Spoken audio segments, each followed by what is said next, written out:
할렐루야. 옆에 인사하겠습니다. 한 주간 동안 수고하셨습니다. 인사하겠습니다.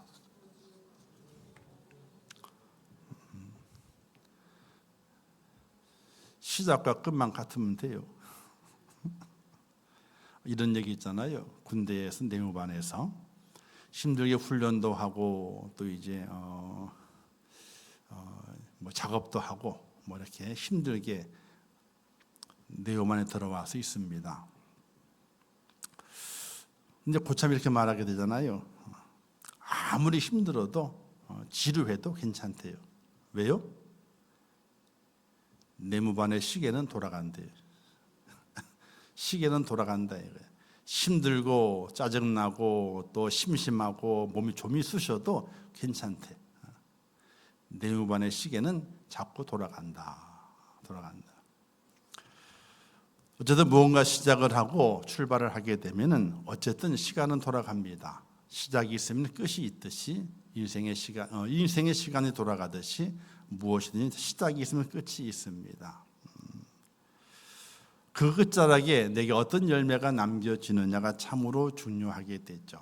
이 한 주간 어느 길로 가려느냐라는 말씀을 큰 주제를 가지고 이제 우리의 선택의 방향을 함께 말씀을 나누었습니다. 왜 그 선택이 필요한가? 왜 그렇게 내가 선택해야 하는가? 그 이유를 우리는 분명히 알고, 근데 우리가 왜 믿음을 가지고 살아가야 되는가? 왜 하나님을 사랑하고 그분 앞에 내 몸과 마음을 다하고 살아가야 되는가? 사도 바울이 살든지 죽든지 또 먹든지 마시든지 그리스도의 영광을 위해 산다는 그 고백을 했는데 왜 그와 같은 고백이 나올 수 있었던가? 우리는 그 신앙의 핵심을 우리는 잘 알고 살아가야 됩니다. 알지만 자꾸 잊어버리죠. 알지만 어떤 때는 그 고백이 나와는 상관이 없는 것인 양 외면할 때가 참 많이 있습니다. 그러나 그 신앙 고백이 그 고백이 왜 나오게 되었는지, 그 고백의 중심에 있는 것이 무엇인지, 내가 왜 이런 선택을 할 수밖에 없는 것인지 그 원인을, 그 핵심을 정확히 알지 못하게 되면은 우리는 신앙인이라고 말할 수가 없게 됩니다. 오늘 마지막 말씀으로 예수님의 십자가, 하나님의 사랑. 우리의 믿음의 길 속에서 깨달아야 할 것은요, 구원도 깨달아야 되고요, 천지 창조도 깨달아야 되고요, 십자가도 알아야 됩니다. 근데 그것이 뭐냐는 거예요. 그것이 내게 무엇으로 다가오고 있고 내 마음을 무엇으로 두들기고 있느냐는 겁니다. 바로 하나님께서 나를 사랑하시는 증표로 십자가라고 하는, 예수님의 십자가로 하는 것을 내게 허락하셨다고 하는 그 의미를 우리가 마음에 깊이 새기면서 하나님의 사랑이 내게 이렇게 임하였는데 나는 그 사랑 앞에 어떻게 내가 반응할 것인가, 어떻게 반응해야 되는가, 여기에 대한 각오와 결단을 가지는 하나님의 사람이 되어야 됩니다. 뭔가 내가 받았는데 반응하지 못한다면 그는 사람이 아니죠. 살아있는 사람이 아닙니다. 살아있는 사람은요, 뭔가 내게 자극이 있고 뭔가 내게 감동이 있게 되면 그 다음에 반응이 나타나게 되어 있습니다. 어느 목사님이 내가 가장 좋아하는 성경 구절은 로마서 5장 8절이다 이런 말을 했습니다. 우리가 아직 죄인 되었을 때에 그리스도께서 우리를 위하여 죽으심으로 하나님께서 우리에게 대한 자기의 사랑을 확정하셨느니라, 이 말씀을 가장 좋아한답니다. 근데 그 이유가 뭐냐는 거예요. 왜 그 말씀을 가장 좋아하게 되느냐? 그러면서 이런 예를 들었습니다. 만일 강도가 내 집에 들어와서 돈을 달라 그러면 돈을 줄 것이고, 집문수를 달라 그러면 집문수를 내주게 될 것이다. 그러나 내 아들의 손가락 하나라도 내어놓으라고 하면 나는 결코 내놓을 수 없을 것이다. 그런데 하나님께서는 나를 위해서 자신의 아들을 아낌없이 내어놓으셨기 때문에, 강도가 들어와서 돈 주시오, 돈을 주겠다 이겁니다. 집무술 달아 주겠다 이거예요. 그런데 사랑하는 아들의 손가락 하나를 잘라가겠다 했을 때는 못 잘라가게 한다는 겁니다. 그럴 수 없다는 겁니다. 그런데 하나님께서는 나를 위해서 자기의 독생자를 아낌없이 내어 놓으셨다는 것을 깨닫게 되니까 이 성경 구절이 가장 가슴에 크게 와 닿게 되고 하나님의 사랑이 깨달아지게 되고 하나님을 절대로 떠날 수 없는 그런 성경 구절이 되었다라고 고백을 하게 됩니다. 사람마다 사랑을 느끼는 감정이 다르죠. 여러분 혹시 드라마 보다가 눈물을 흘리신 적 있으세요? 좀 눈물 좀 흘려요. 슬픈 드라마가 있으면요. 근데 멀뚱멀뚱 봐요. 어떤 분들은요. 저는 가끔 찔끔찔끔 눈물이 나옵니다. 슬픈 드라마를 보게 되면은. 그래서 생각하기를 아직 그래도 내 감정이 메마르지 않았고 눈엔 눈물이 좀 있구나. 어떤 안심이 돼요. 정말 슬픈 드라마를 보고 슬픈 뉴스를 보게 되는데 아무 마음에 찡함도 없고 눈물 한 방울도 나지 않아요. 그러면 생각하셔야 돼요. 아니, 진찰해 보셔야 돼요. 내 영혼이 얼마나 메말라 있는가를 진찰해 보셔야 돼요. 그러나 사람마다 그 강도가 다르죠. 어떤 분은 강하게 임하게 될 때의 감정이 올라오고 어떤 분은 강하게 임하지 않으면 그냥 맹숭하게 이렇게 보시는 분도 있습니다. 하나님의 사랑을 느끼는 것도 사람마다 차이가 많습니다. 어떤 사람은 작은 사랑에도 감격하고 눈물을 흘리며 자신의 삶을 주 앞에 드릴 것을 고백하면서 엎드리는 사람이 있는 반면에 어떤 사람은 맹숭해서 그게 얼마나 큰 거라고, 그게 나랑 무슨 상관이 있냐고, 이렇게 눈물까지 흘리는 것은 절대 이해가 되지 않는다고 이렇게 말하는 사람도 있습니다. 그렇다면 언제 그 사랑을 느낄 수 있게 되는가? 자신이 직접 그 일을 당해봐야 그때서야 알게 됩니다. 우리 그러잖아요.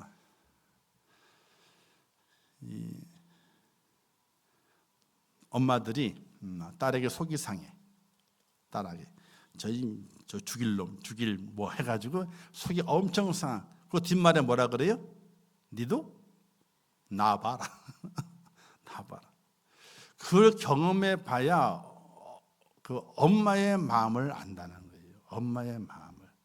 그래서 사내 놈들은 잘 몰라요. 그냥 사는 거예요. 근데 이제 딸은 결혼해서 아기를 낳아 보게 되면 그때서야 엄마라고 하는 게, 어머니라고 하는 게 무엇던 것인가를 깨닫게 되고 그것을 알게 됩니다. 같은 경험을 해보게 되면 그때서야 그 사랑이 얼마나 크고 얼마나 희생적인 그 사랑이 값진 것인가를 깨닫게 되는 그런 순간이 오게 되어 있습니다. 그와 마찬가지로 하나님의 사랑을 언제 느낄 수 있게 되느냐?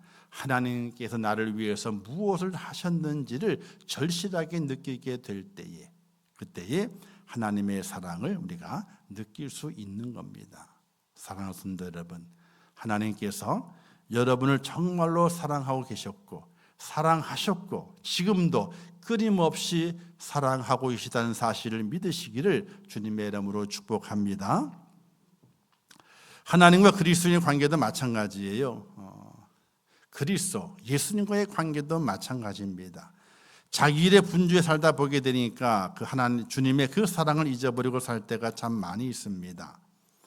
오늘은 말씀을 통해서 하나님의 사랑, 주님의 사랑을 함께 나누면서 이 고난주간의 마지막 시간을 함께 은혜를 나누기를 원합니다. 사도 바울은 오늘 본문을 통해서 우리를 향하신 하나님의 사랑을 세 가지 측면에서 구체적으로 증거하고 있게 되는데 그 세 가지 측면이라고 하는 것이요, 점진적으로 강도가 세지게 됩니다. 첫 번째가 하나님이 우리를 어떻게 사랑하셨느냐.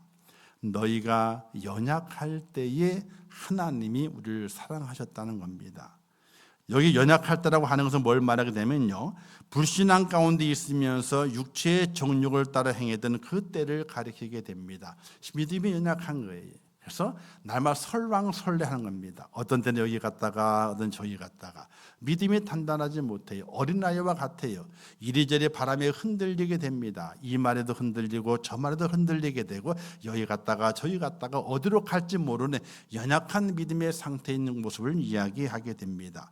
즉 불신앙과 같은 자의 모습이었을 때에 그리스도를 믿고 구주를 영접할 때가 아니라 그보다 훨씬 그 전에 불신자와 같은 때에 있을 때에 하나님을 모른다 하며 세상을 쫓아다녔던 그때에도 여전히 하나님은 나를 사랑하셨다. 할렐루야. 사도 바울은 그 고백을 하게 됩니다. 내가 연약했을 때에 하나님이 나를 사랑했다는 거예요. 불신자와 같은 그때에 믿음이 없고 육체의 정욕에 따라 행했고 자기의 힘을 의지하고 행했다는 그때에도 하나님은 나를 사랑하셨다는 거예요. 이게 깨달아져야 돼요.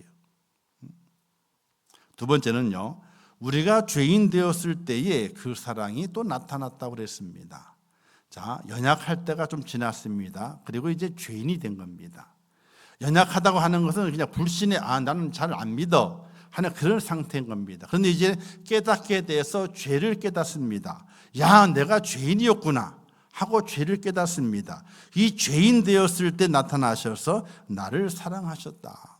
8절에서 기록되고 있죠. 우리가 아직 죄인 되었을 때에 그리스도께서 우리를 위하여 죽으심으로 하나님께서 우리에 대한 자기의 사랑을 확증하셨다. 이렇게 말씀하고 있습니다. 죄인 되었을 때라는 말은요, 연약할 때 모습에 대한 구체적인 표현입니다. 그냥 불신자, 나는 잘 안 믿어, 왔다 갔다 해, 그 정도가 아니라 이제는 그런 사람, 그 불신자의 그 모습은 죄인이야. 구체적으로 주인이라 표현했을 때에 지금 마치 법정에서 피고인으로 재판장 앞에서 형을 온도받기 위해 서 있는 미결수와 같은 모습을 연상하게 됩니다. 아무도 그를 도와줄 수가 없습니다. 이제 그의 남은 것은 재판장의 형의 언도밖에 남아있지 않습니다. 절망적인 상황입니다. 이때 하나님 나타나셔서 이렇게 말씀하시는 거예요. 사람들은 너를 죄인이라 욕하고 비난하지만 이제부터 너는 죄인이 아니야. 사람들은 나를 향해서 죄인이라고 욕하고 정죄하고 그리고 심판하려 하지만은 하나님은 나타나셔서 너는 죄인이 아니야. 그러시면서 죄수가 입는 수의를 벗겨내 버리시고 거기에 그리스도의 옷을 입혀 주시는 것. 이제 너는 의인이야. 그 자리에서 나를 얼마나 사랑하시는지 자신의 그 사랑을 내게 그렇게 표현하시는 분이 바로 하나님이시라는 사실이.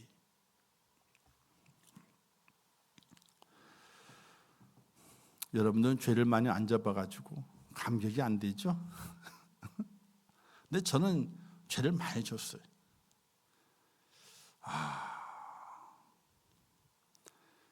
지금도 생각해 보게 되면요, 어떻게 그렇게 살았을까? 그런 생각이 들어요. 지금 사람 된 거예요.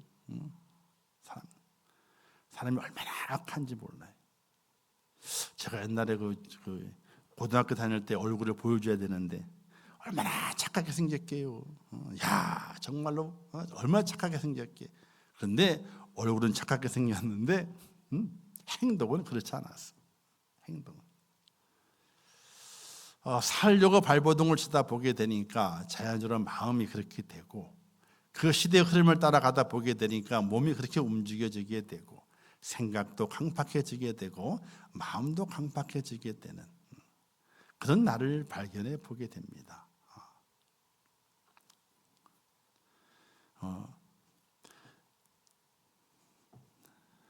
사람을 잘 만났지 뭐. 부인을 잘 만나서 첫 번째 사람이 되고 그리고 하나님의 은혜로 두 번째 사람이 되고 두 번 사람이 되다 보니까 오늘에 와 있게 되고 하나님의 사랑이 커요. 나를 향하신 죄인 된 나를 향한 하나님의 사랑이 너무나 커요. 사랑하는 성도 여러분, 죄가 얼마나 많은지 내 죄가 얼마나 많은지 잘 돌아볼 수 있어야 돼요. 착하게 사셨습니까? 정말 착하십니까? 아니요. 착하지 못해요. 착하지 못해요.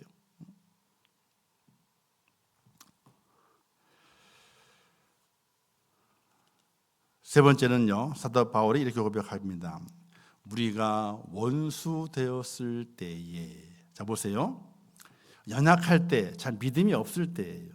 자, 그때에 하나님 나를 사랑하셨다. 좀 올라가서 죄인 되었을 때에 하나님이 나를 사랑하셨다. 마지막 세 번째는 원수 되었을 때를 말하게 돼요. 즉 하나님을 대적하는 자가 되었을 때 하나님께서 자기를 사랑하셨답니다. 자, 사도 바울의 관계 속에서 하나님을 대적하는 사도 바울의 때가 있었잖아요. 그렇죠?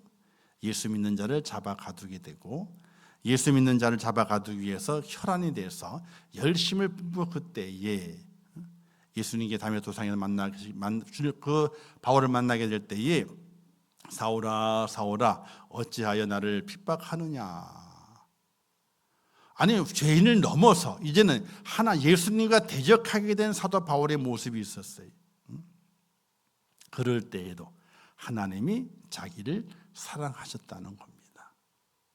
오늘 우리가 하나님께 나를 어떻게 사랑하셨는지에 대한 구체적인 깨달음과 그리고 거기에 대해 인정을 하고, 야, 그 사랑이 내게 왔구나, 그 사랑이 내게 감동이 되고 내 가슴이 뛰게 되는 그런 믿음의 삶의 모습이 오늘 우리에게 절대적으로 필요합니다.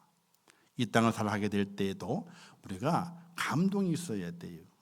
드라마를 보게 되면요, 슬픈 드라마를 보게 되면 슬프기도 하고, 또 안 좋은 소식을 듣게 되면요, 남의 일이지만은 야, 정말 안타깝겠구나. 저는 불났을 때에 돌아가신 분들 생각해 보게 되면 너무나 안타까워요. 그냥 교통사고는 한순간에 가잖아요. 아무런 고통도 없이 하다 보면 가는 거예요, 그냥. 아니, 그것도 안타깝죠, 가족들에게는. 그런데 불타는 현장 속에 갇혀가지고 연기를 마시고 뜨거운 열기가 오는 그 속에 나갈 곳이 없는 곳에서 벽을 두드리고 창을 두드리고 담을 두드리게 될 때에 그 사람의 심리가 어떠냐는 거예요. 그걸 생각하게 되면은 불이 났을 때 사고로 죽으시는 분들. 저는 한번 사고 났을 때에 살려고 3층 창을 뛰어내리잖아요, 그냥요. 촬영을 보셨잖아요. 뛰어내리잖아요. 얼마나 살고 싶으면은 뛰어내릴까요? 거기 잘못 죽거든요. 그 뛰어내렸기 때문에 중상을 당하시는 분 많이 있게 되는데 뛰어내리잖아요. 근데 그 불구덩 속에 갇혀서 그 연기를 마시고 뜨거운 열기를 몸에 부닥치게 될 때에 그 속에 살려고 얼마나 발버둥을 치며 온갖 생각이 들어가 있는 그 사람의 그 마음을 생각하게 될 때에 가슴이 너무 아파요. 야, 얼마나 뜨거울까, 얼마나 숨이 막힐까. 가족이 생각나고 자녀가 생각나고 부모가 생각나고, 그때 그 마음이 얼마나 힘들고 애잔할까. 그걸 생각하게 되면요, 야, 저러면 안 되는데, 저렇게 하면 안 되는데. 오늘 우리가 이 땅에 살아가는 동안 우리의 마음이 그런 감동이 있어야 돼요. 감격이 있어야 돼요. 그냥 맹수 내일 아니니까. 이 나라 일도 마찬가지고 세계 일도 마찬가지고 내일이 아니니까 그게 아니에요. 다 내일이. 그러는 감동이 기본적으로 있는 일을 가르쳐 사람이라고 말하게 돼요. 그런 감동이 없어 그냥 맹숭맹숭해요. 그러면 사람이 아니라 그래요. 우리의 믿음의 삶에서도 성도라면은 하나님의 그 사랑이 내게 어떻게 다가왔는지를 깨닫게 되고, 그 사랑을 깨닫고 받으면서 이 내 가슴이, 심장이 벌렁거리고 주님을 생각할 때마다 이루 말할 수 없는 감동과 십자가를 볼 때마다 정말로 그 십자가의 그 고통이 느껴지게 되는 그런 은혜의 그 믿음이 오늘 우리 모든 이들에게 있어야 된다는 사실이, 사도 바울은 그걸 이야기하는 겁니다. 내가 연약했을 때에도 하나님 나를 사랑하셨고, 내가 죄인 되었을 때에도 하나님 나를 사랑하셨고, 내가 예수님께 대적하게 될 때에도 하나님은 나를 사랑하셨다는 거예요. 오늘 우리가 이 사도 바울의 주님의 하나님의 그 놀라우신 그 사랑에 깨달아지게 되고 그 사랑을 품고 살아가는, 또 그 사랑 앞에 정말로 감사하고 눈물이 쏟아져 나오고 내 가슴이 메어지게 되는 그런 은혜의 믿음을 가지고 살아가는 하나님의 사람이 될 수 있기를 주님의 이름으로 부탁을 드립니다. 전과자에게 사랑하는 마음을 가지고 접근하기가 쉽지 않죠. 어렵습니다. 또 세상은 참으로 인심이 고약하죠. 내가 잘되고 성공하면요, 멀어진 친척도 찾아오고 잊었던 친구들 찾아오게 됩니다. 그러나 내가 망하게 되면 시간이 지남에 따라서 다 떠나가 버리고 말아요. 세상 인심이 그렇습니다.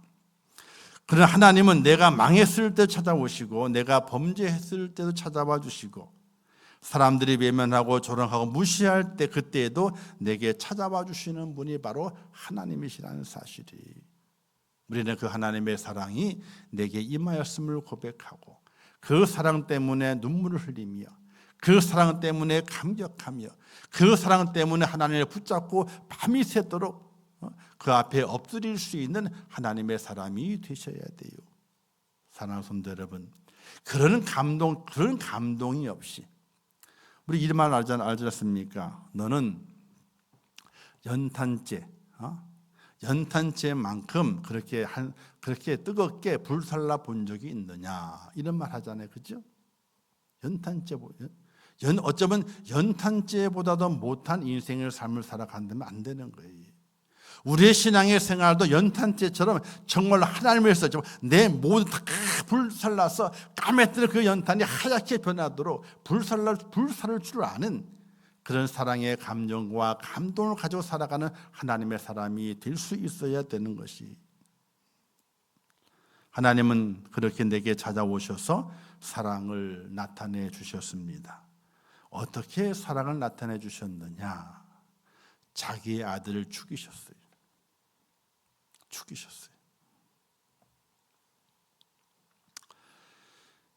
인간은 영혼의 멸망의 자리에 섰기 때문에 누구도 그 인류를 살려낼 수 없습니다.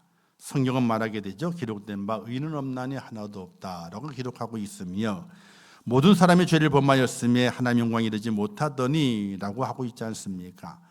죄는 물로 씻겨지는 것이 아닙니다. 선행과 수행을 통해 해결되는 것이 아닙니다. 오직 그리스도의 피로만 씻을 수가 있습니다. 그래서 하나님께서 자기의 독생인 자를 십자가에 못 박으신 겁니다. 예수님의 십자가는 하나님의 사랑의 증표입니다. 그 십자가, 그 증표가 내 마음에 각인되어 있으셔야 됩니다.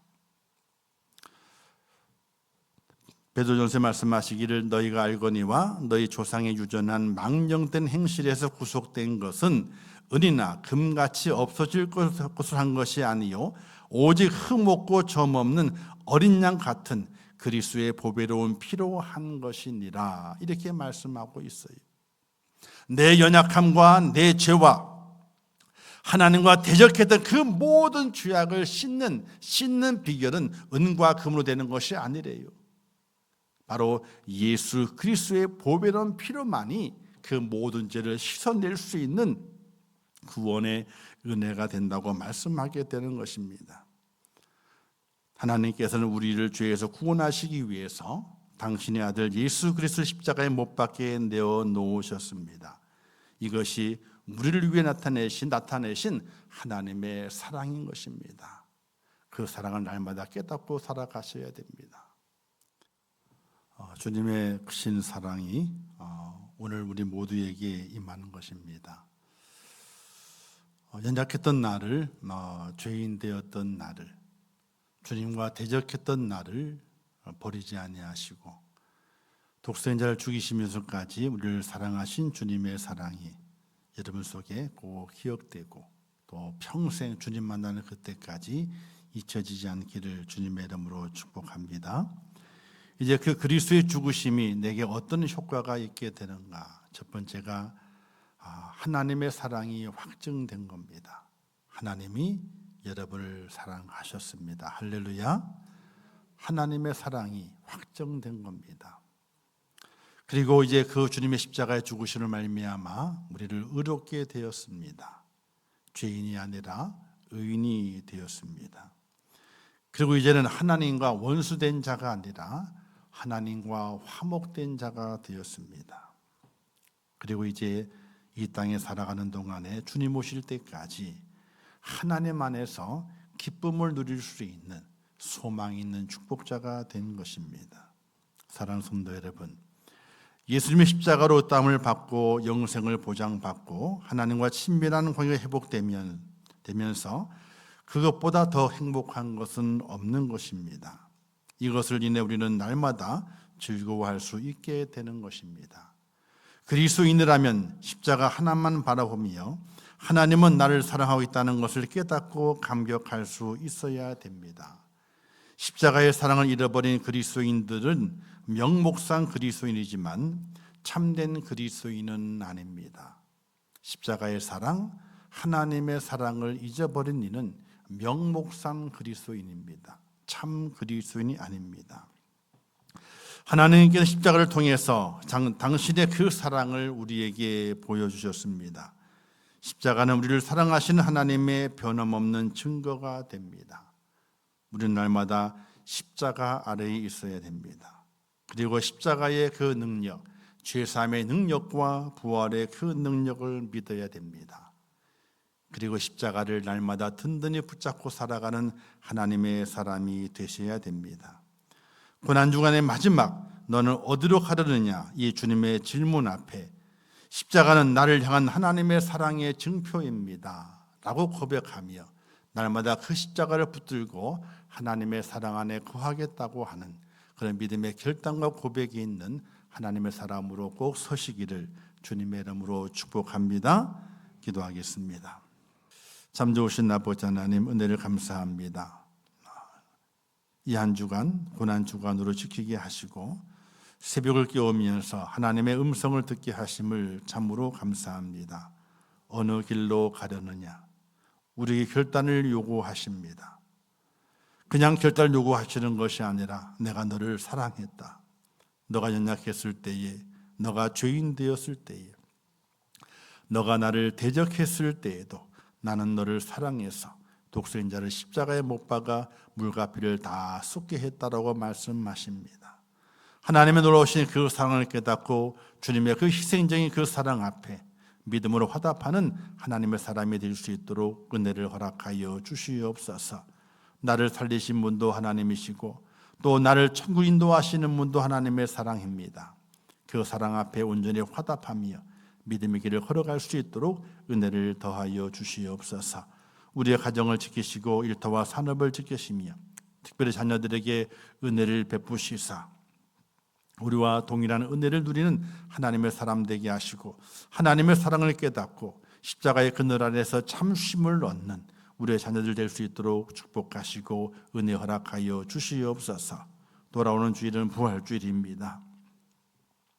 부활절 새벽 예배를 통해서 새벽에 부활의 주님을 만나게 도와주시고 또 부활절 예배를 통해서 주님의 부활이 나의 부활임을 고백하며 부활의 영생의 축복을 가지고 살아가는 하나님의 사람으로 설 수 있도록 저희를 축복하여 주시옵소서.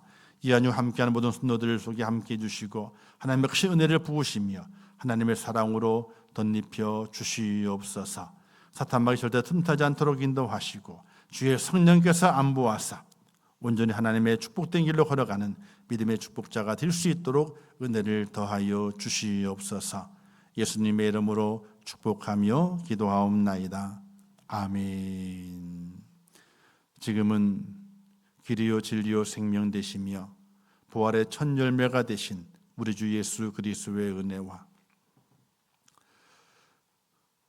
죄인 되었던 우리를 버리지 아니하시고 우리를 사랑하시게 될 때에 독생자를 버리시기까지 우리를 사랑하신 하나님 아버지의 크신 은혜와 성령님의 감화 감동 위로 축복 교통하신 은혜가 오늘 고난 주간 한 주간을 지키며 기도하며 어느 길로 가려느냐 라는 주님의 그 질문 앞에 하나님의 사랑을 깨닫는 길로 가겠습니다.